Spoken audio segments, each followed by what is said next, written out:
maxkamadda darajada koowaad ciidamada siiba ku siista waxay ku dhawaaqaysaa dacwad ciqaabaadka loo haasto askari liicaaye oo maanta ku xukuman dil toogash askari liicaaye inta lagu toogani koor waa inaad dardaarantaa maxkamaddu waxa ka cosaha dilkaan li dil rawina kuwana qaato war waxaan heer baadiyada ayaa guutada ku soo darniyo qoraxta si loo rid meeqan bax naga tag warniyo ku aniga xog badina waa inaad badan u tarixina ari canuuniya soo tuuran inaa baanaya u sheegay barasaa dilay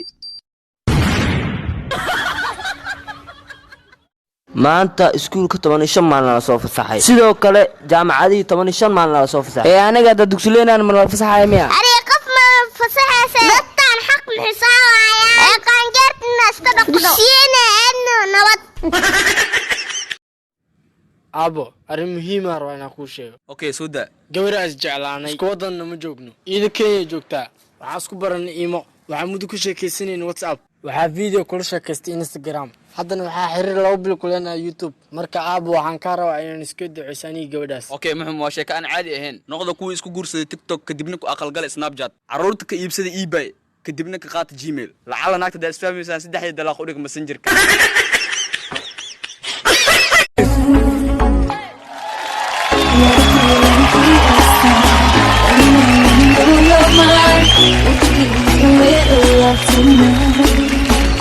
इशारे तेरे कंगने में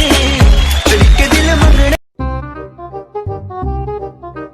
wey saaxib maar waluwa maalmaanta ka baxay warniyo ninkaan daa u sheegay dhaqan cilina leeyahay nadaa dhaho nin fiican oo igu ogaay waa inaan been u sheegaa warniyo ama war ogtahay jeenaha aasa ku soo baray engineernimo waa weyn ka noqotay hadda u socota isbitaal inta operation oo wax laga qablayaa u socda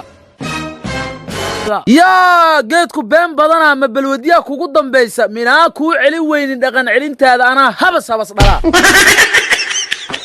saaxibkiis aaga bii qabo ma kugu jirto bas jalaata ku jirto hay meeq ku waay كلنا وجلاتنا hay soo bixi ba hal xaba isku qaboojiye اوه